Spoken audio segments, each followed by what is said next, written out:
Guys, so we have multiple breaking news coming out. We're gonna start with this one first. US sends nuclear submarine to Pacific Fleet amid the Red Dragon threat.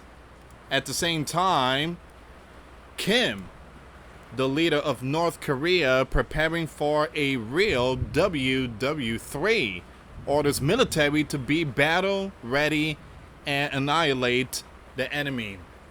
Alright, so we're going to see what's going on here, guys. Once again, these are very important news. We're going to start with this one here. And you guys know that there's some stuff going on between Cambodia and Thailand. And our ally, Thailand, is being protected by, again, the US. So we're going to see what's going on with this one here, guys. Very important news. Again, before I start, for those of you that want to send us letters, a prayer request, you can send it to me, US Santiago, or my wife, Jessica Santiago, at 3432 US Highway 19, number 2, Holiday, Florida, 34691. God bless to every single one of you. Make sure you hit that like, subscribe, and notification bell. Again, thank you so much for your support.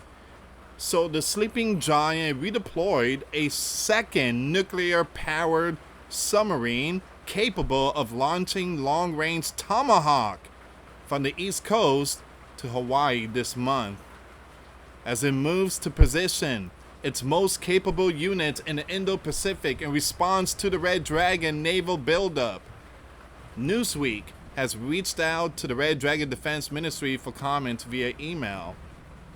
So the Red Dragon, China, has expanded its military presence, particularly its navy, across the Western Pacific in recent years, raising alarms among the sleeping giant and its regional allies.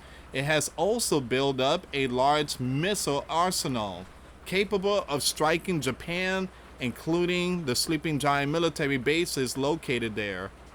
Japan, a key element of the U.S. island chain strategy to contain the Red Dragon in the Western Pacific, has been bolstering its defenses against potential Red Dragon aggression by upgrading its ship-killing weapons and acquiring advanced warship capable of intercepting missiles.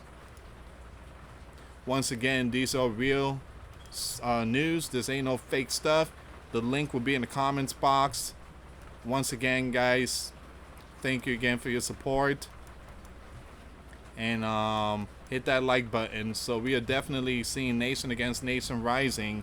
Thailand declared they activated martial law. So all this stuff is taking place. And the Bible is accurate. We are definitely seeing scriptures happening right in front of our faces. In response to the Red Dragon growing military warnings, the Pentagon has boosted its force posture in the Western Pacific. Now, this includes the deployment of an aircraft carrier equipped with stealth fighter jets and a land-based missile system capable of conducting long-range strikes. Some of America's nuclear-powered conventional armed fast-track submarines served with the Pacific Fleet and are stationed in Washington, California, Hawaii, and Guam. The latter, the closest, it says here, the closest, the Red Dragon, and a key military hub, has hosted 5 submarines since last November. So you got some nuclear submarines out there in the Pacific. The submarine USS Indiana reached its new home port, Joint Base Pearl Harbor, Hickam, in Hawaii, on Tuesday. After departing its previous base in Groton, Connecticut, it now serves as a 3rd Virginia-class fast-strike submarine assigned to the Submarine Squadron 7.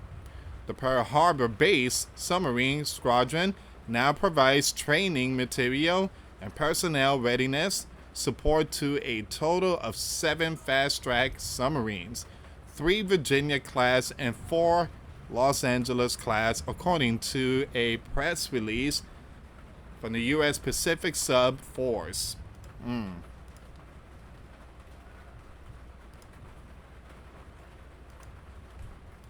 prior to the arrival of the Indiana, the Los Angeles class submarine USS Toledo completed a change of home port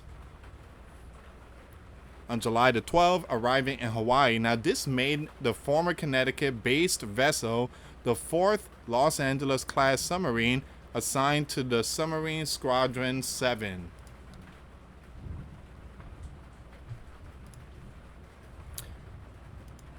And at the same time, North K, Kim is not going to have this.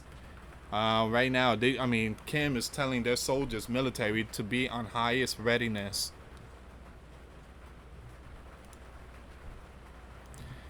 In addition to the Virginia class and the Los Angeles class, the U.S. Navy operates 3 fast strike submarines of the Seawolf class, which are based in Bremerton and Bangor, Washington.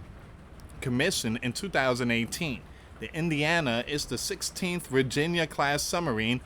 Unlike some of its older sister ships, it features 2 large payload tubes, each capable of firing 6 Tomahawk, with a range of 1,000 miles in place of 12 individual vertical launch tubes. Last time Tomahawks were fired was last month, when Donald gave the green light to strike this facility in Persia, the nuclear facility. They dropped the bunker buster and a submarine fire Tomahawk. Alright, so the submarine concluded its last overseas mission on March 27, returning from a 6-month deployment in the U.S. European Command's area of responsibility, which includes all of Europe, Turkey, the Bear, and the South Caucasus. A map provided by the command shows the U.S. Navy ships. The U.S. Navy says fast strike submarines are tasked with seeking and destroying enemy naval vessels, projecting power from sea to shore, using missiles and special operation forces, and conducting intelligence, surveillance, and reconnaissance missions. U.S. Navy Rear Admiral Chris Kavanaugh, commander of the Pacific Submarine Force, said in a press release on Tuesday, over the past 10 months, Indiana's crew has expertly navigated the challenges of an operational deployment and a home port shift. I'm excited for Indiana to join the Pacific Sub Force and to boost our submarine presence to maintain a secure and prosperous-free and open Indo-Pacific. U.S. Navy Commander Kyle Johnson, commanding officer of USS Indiana, said in a press release on Tuesday, "We look forward to working with Sub-Squadron 7 and our Pearl Harbor partners to prepare Indiana, the battle bass, for any taking at any time in defense of our nation." Alright, so that's what's going on with this news. U.S. sends nuclear submarine to Pacific Fleet amid China warning. Now we're going to go with this one here. Kim, the leader of North K, preparing for WW3, orders military to be battle ready and annihilate enemy.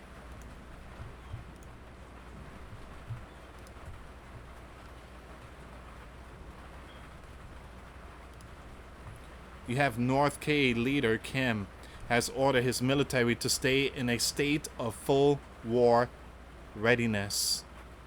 The directive came as Kim oversaw a large-scale artillery firing contest involving frontline North K Army unit on July 23rd, according to North K official media outlet KCNA.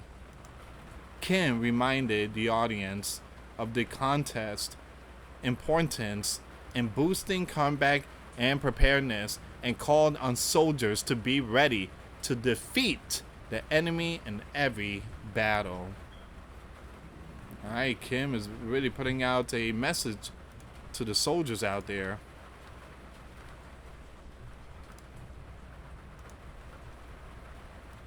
However, he did not name any country, but weeks ago, he warned to take military action to counter any security warning against it in a warning against the sleeping giant, South K, and Japan.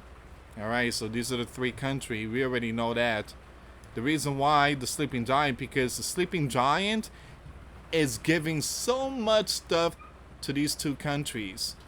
We have 29,000, I believe we have 29,000 sleeping giant soldiers stationed in South Korea. That's very close to North K border, North K country.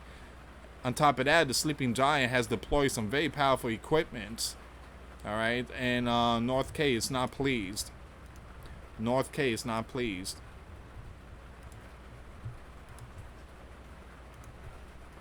The exercise tested night marching, sudden deployment, and precision firing on maritime targets, all under realistic war-like conditions.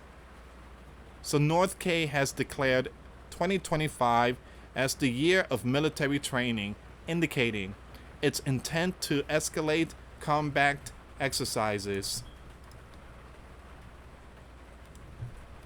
It says here, KCNA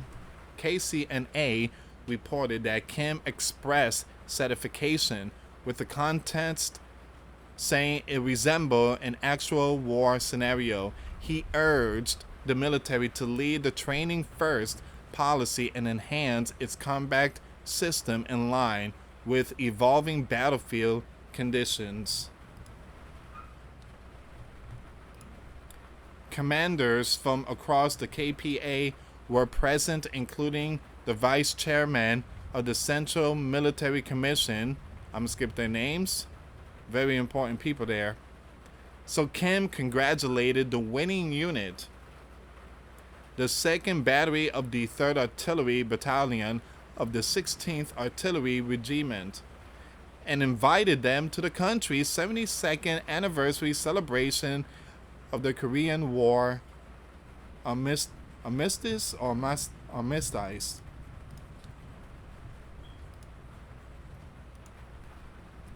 Meanwhile, and guys, there's been reports coming out that Russia deployed nuclear in North K. There's nothing to back that up, but according to some Western sources, they're saying that the bear has deployed nuclear, but there's no evidence to back that up. Meanwhile, it says here, global attention remains fixed on North K, increasing involvement in the Bear and Crane conflict. Intelligence reports from South K and the West claim North K has sent over 10,000 troops to the Bear, Russia, Kursk region, along with equipment including missiles and artillery system. North K capital Pyongyang has allegedly supplied the Bear with ammunition in return for financial compensation, helping to boost its own weapon production.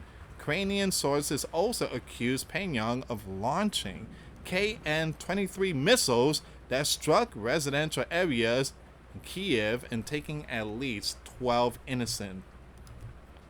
It is also reported that about 600 North K soldiers have been taken out in combat near the Bear border. These developments come amid deepening military ties between Moscow and Pyongyang, which signed a formal defense pact last year. And that's, you have Vladimir on one side and Kim right next to him, and they holding the red folder, and that's their agreement alliance. If I get hit, I got your back. If you get hit, I got your back. It's like the NATO Article 5.